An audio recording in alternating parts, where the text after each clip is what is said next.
Coming up on Mountain News this morning, some parts of Floyd County went without water this weekend after multiple pipes burst. And the Lexington Fire Department was busy during the weekend as they dealt with a once-in-a-decade fire.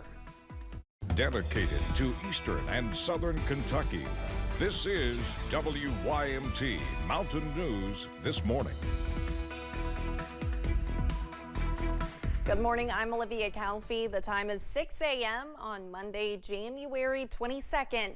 Now let's check in with meteorologist Tim Drawbridge for a look at your forecast this morning. Good morning, Olivia, and good morning, everyone. It's another chilly start for some of us, but at least temps now are starting to rise because we're picking up a southerly wind. The live view outside our studios here on a Monday morning. Still looking a little bit cold with snow on the ground, and it is a first alert morning up until about 8 or 9 o'clock this morning because of the cold temperatures to start and a little melting yesterday. There will be some slick spots, driveways, sidewalks, and parking lots as we get into the work and school mode on a Monday, right? The weekends are never long enough. Teens and close to 20 as of last check at Jackson. Still single digits though. Manchester back toward London and Laurel County. The pinpoint Doppler radar quiet now. We'll have to keep a close eye on it this time tomorrow morning. Bubble of high pressure right on top of us, bringing in the mild air from the southland before that moisture starts to come toward us toward this time tomorrow morning. All right, out the door we go. Great way to start off the work week, especially on a Monday, right? A lot of sunshine and a forecast high trending into the mid 40s. All right, mid 40s today. Can we hold on to the mild weather? Combo deal. Mild, but what? We'll let you know. First alert 7-day forecast coming up in just a few moments. Olivia? Tim, thank you. And now to Floyd County, where some people are without water. WYMT's RJ Johnson shares how first responders are helping during this time. With Arctic-like temperatures, frozen pipes, and a water line break, first responders in Floyd County are working to help people without water. Well, right now, I think Maytown Fire Department, Garrett, Martin, Wayland has shown up and picked up water to hand out. I know Maytown is set up right now doing it at the same time as we're open today to hand out. Melinda Eastep with the Garrett Volunteer Fire Department says they are working to hand out water to those in need.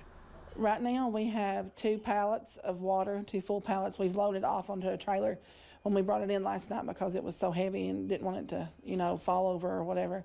But we have it stacked down here on the trailer for people to come in. As they're trying to look out for their community. We're handing out supplies, water, food, things we could do to help, and that's what we're here for. That's what the fire department's here to help. I mean, we go out to do the emergencies and the fires, but we're also here to help in day-to-day life if we can, if there's a way to. She says it is important to reach out to loved ones during this time. Biggest thing is just remember to check on your neighbors. You may have water, but the neighbor down the road, next door or down the street may not have it. So just keep a check on, especially if they're elderly, to make sure that they have what they need. And if not, then contact your emergency management people or contact somebody at the fire department. We'll do the best we can to help. In Floyd County, RJ Johnson, WYMT Mountain News. And Eastep says to reach out to them if you or anyone you know is in need. And those cold temperatures can bring cold-related injuries like frostbite or even hypothermia.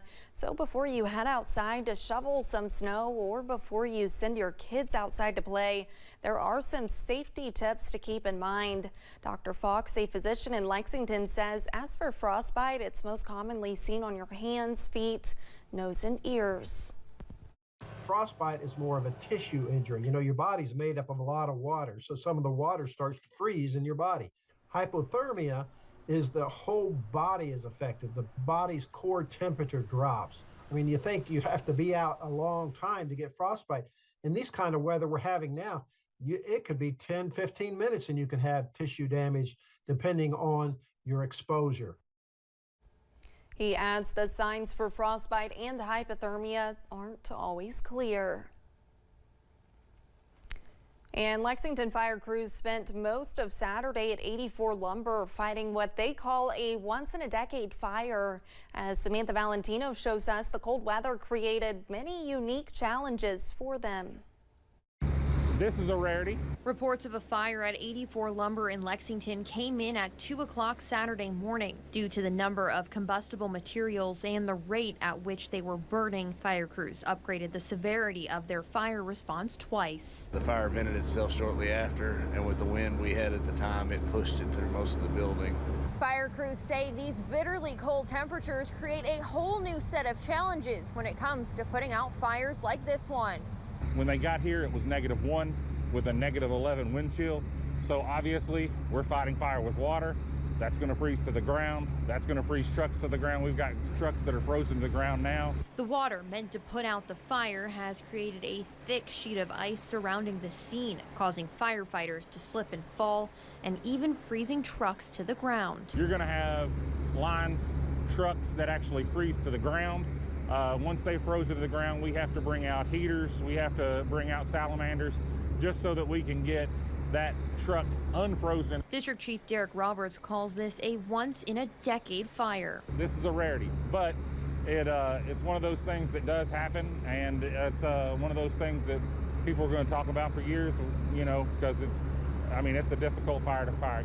On top of the challenges created by the weather, Roberts says part of the main building collapsed before crews could even make entry. Plus, there are several buildings on the property, making putting out the fire an even bigger job. Right now, we've been on scene over 7 hours. It's a long time to do anything, especially when it's -11. While there is extensive damage throughout the property, Roberts says this main building is a total loss. In Lexington, Samantha Valentino, WKYT. And officials tell our sister station WKYT that the fire department is still investigating what caused this fire. January is Cervical Cancer Awareness Month, the time to raise awareness for a disease that doctors say is preventable. The cancer is caused by HPV, which is passed through skin-to-skin contact or a cut or abrasion in the skin. Dr. Monica Vetter with Norton Cancer Institute says it's the third most common gynecological cancer in the United States. I think the biggest message is that cervical cancer is preventable. It is almost entirely preventable, particularly here in the United States. So again, it's getting vaccinated, getting up to date on screenings. It's reaching out to communities where they may not be able to get to a place to get screening and doing outreach to go to those people, those women, so they can be up to date. In the early stages, cervical cancer doesn't come with symptoms, making screenings that much more important. Flags at state office buildings flew at half-staff from sunrise to sunset Saturday in honor of J. Michael Brown, the former head of Governor Beshear's executive cabinet. Brown served under former Governor Steve Beshear as Justice and Public Safety Cabinet Secretary for both terms. Brown graduated from the University of Louisville's Law School and served as law director for the city of Louisville. Michael was the guy that was steady in moments like this. He's the one that would have been walking around telling us in his own way that it was going to be okay. His words and counsel meant a great deal to me then and will continue to guide me and others in my administration in the years ahead. The New York native found himself in the Bluegrass State because of his military service, but over the years made the Commonwealth home. J. Michael Brown was 73 years old. And a first alert weather morning here on WYMT as we've got still some single digits on the board. Manchester, London, as you make your way toward Jacksboro. Middlesbrough has now got up to 10. Clintwood at 7, and it's 20 at Jackson. Pinpoint Doppler radar quiet now. Will be a little active this time tomorrow morning. Maybe a little slick in spots too. Big bubble of high pressure means nice amount of sunshine today before the moisture back toward Louisiana and Texas starts to come into play as we rock and roll through your Tuesday. In the meantime, for your Monday, doesn't get any better than this. And you know, we deserve this for a Monday. A lot of sunshine, the melting will take place, and yeah, that means for some of us it could turn muddy, but that's okay, right? A forecast high into the mid-40s. We get warmer than that as we head throughout the rest of the week that is. Your First Alert 7-day forecast is coming up in just a few moments. Olivia? Thank you, Tim, and thanks for joining Mountain News this morning. More news is on the way. Coming up, head-to-head, it's officially a two-person race for the Republican presidential nomination after Florida Governor Ron DeSantis suspended his campaign.